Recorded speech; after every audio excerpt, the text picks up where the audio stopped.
Good evening everybody, welcome to the second video of Mylar bagging in the UK. Today's video is going to be a slight part 2 to the initial video that I've just done about the 1 gallon and the quart size bags. In today's video I'm going to show you how to effectively fill up the 5 gallon buckets alongside the 5 gallon Mylar bags. Okay, so today's video we're going to be Mylar bagging several packs of easy cook long grain rice. Let's get into the process. Let's start it. So what we've got here is we've got hair straighteners, scissors, and 5 of these individually sealed oxygen absorbers. These are the same ones from the last video. As soon as YouTube accepts my authentication request, I'll post the links to all of these. In the meantime, it won't let me do it though. So for simplicity's sake today, we're going to be packing some of these 4 kilogram bags. One of these 5 gallon buckets can take typically around about 14 kilograms, 13 kilograms. So it does offer a lot of space, and it means that you're able to store a lot more than you would with the 1 gallon bags, etc, etc. So it's the exact same process as the 1 gallon bags, but before we get into that, let's quickly talk about what foods do and don't need to have oxygen absorbers. I forgot to do that in the last lesson. So the ones that do need oxygen absorbers are items like rice, pasta, dried fruits and meats, powdered milk and spices. The ones that don't, because they clump up and they get really hard and nasty, is sugar, salt and some cheese powders. It's really important that you don't put oxygen absorbers in them unless you want to be fighting for your life to try and get them apart when you come to use them. So another point I'm going to make for this video, I'm going to really stress it, is you need 5 of these individually sealed oxygen absorbers. If you don't have 5, it's not going to work as well. Quality isn't going to be as good, and it basically just means that you're going to have a harder time keeping things fresh, especially if you want to just store it and forget about it and use it later on if it's needed.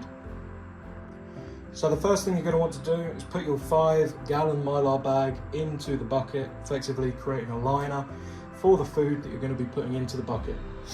Next, you're going to start off opening up your packaging of the food that you're going to be using, making sure that the bag itself and your hands are clean, dry, there's no dirt on them, there's no moisture on them at all. So, let's get into the process.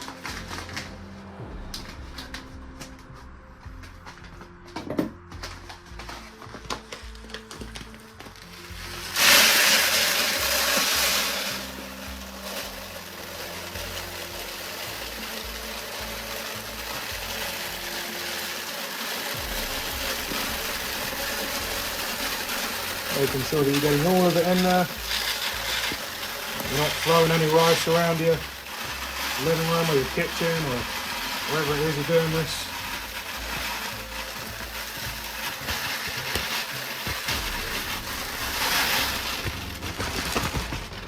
Give that bag a little shake, make sure you get all the nice bits out of there. Okay, so that's the first part done. What you're going to do is give your bag a shake. Effectively just allow it all to rest nicely in there.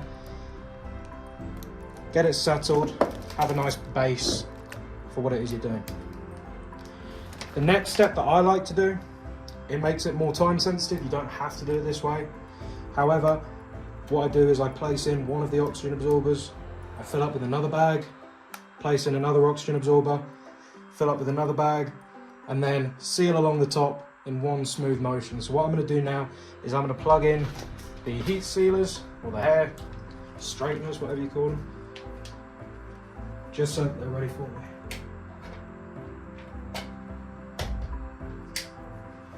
Okay. So now that they're heating up, we're going to get into this. Please do excuse me if I'm not stopping to comment on things. I just want to make sure this gets done successfully.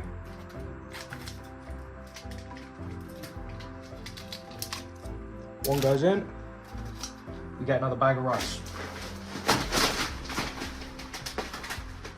Nice long cut across the top. Means that I'm not waiting for it to empty.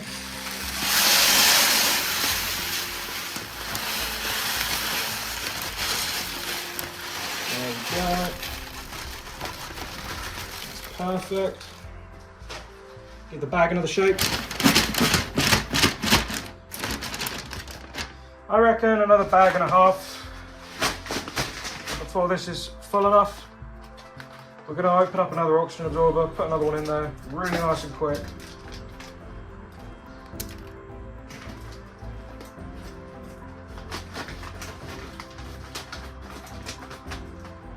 Brilliant.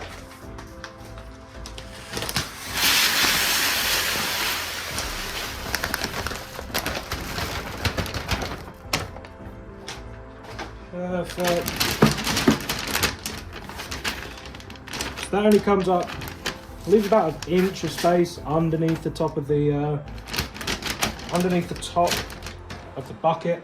So what we're going to do is we're going to just fill up a little bit more, see how that goes after adding another oxygen absorber. In one more, guys.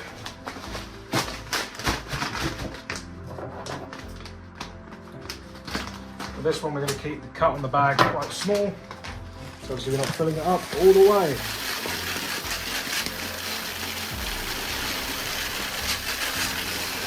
Okay.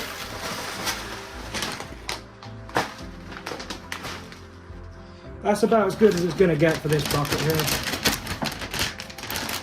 What I'm going to do now is add in another oxygen absorber real quick.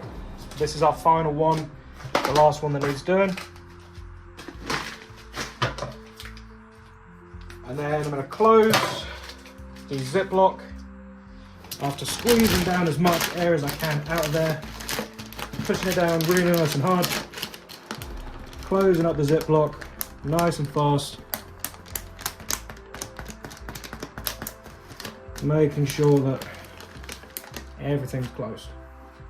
Now these have heated up, they're nice and hot, don't touch them, you'll hurt yourself.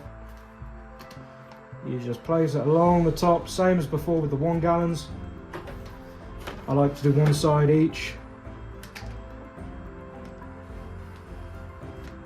And then just along the top, making sure you're not doing any damage to anything like I just did there. Whoops. There we go, it's all fixed.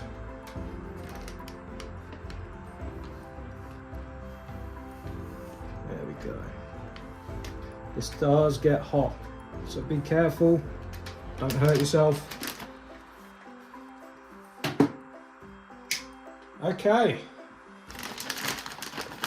That's the final step in the process for this so far. These are really excellent for putting them to one side and just kind of forgetting they even exist. You just quickly check the seal, make sure it's all good. Give it a fold, give it another fold. And that air that is currently in there should be absorbed by the next time you open it. God forbid you don't have to use it, but if you do, it should be in perfect condition. And there you go. That is one of your large emergency storage rice buckets. Oops, sorry. All you need to do now, label it up, how much you got in there, when you stored it, and what it is, and then you're all done. You can put that away, forget about it for decades. Should be absolutely fine when you go to open it. Thank you for watching. Have a good rest of your evening. And yeah, hope you enjoy the content. Like and subscribe.